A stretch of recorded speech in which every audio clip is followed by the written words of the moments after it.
La Cour d'appel de Paris a statué ce mardi, 14 mars sur la situation de Pierre Palmade.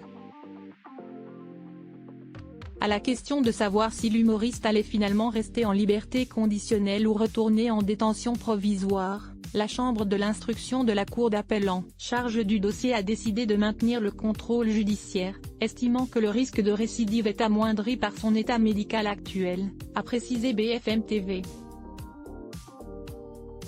L'intéressé va toutefois devoir respecter plusieurs conditions. Il a interdiction de quitter l'hôpital où il est actuellement pris en charge. Finalement, il est libre sous contrôle judiciaire mais pas si libre que ça. D'abord placé en garde à vue, Pierre Palmade a été mis en examen pour homicide et blessures involontaires par conducteur ayant fait usage de produits stupéfiants en état de récidive légale à la suite de la consommation de stupéfiants de l'humoriste et de la collision tragique qu'il a provoquée le 10 février dernier. Il a été placé en liberté conditionnelle avec un bracelet électronique, puis transféré en détention provisoire le 27 février dernier en étant sous écrou dans sa chambre d'hôpital de la région parisienne.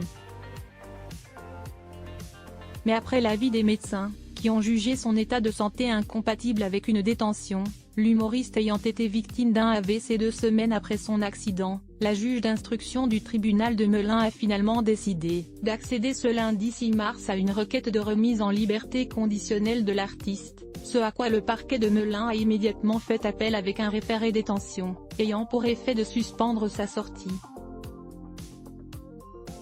La Cour d'appel de Paris avait alors décidé le lendemain, mardi 7 mars, de ne pas appliquer cette suspension et était censé statuer sur cette décision finale ce vendredi 10 mars, avant de finalement reporter.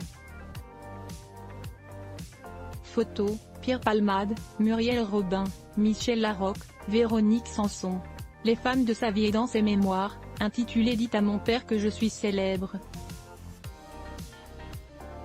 Paru en 2019 aux éditions HarperCollins, l'ex-partenaire de scène de Michel Larocque et de Muriel Robin avait laissé entendre que l'idée d'être emprisonné lui était insupportable.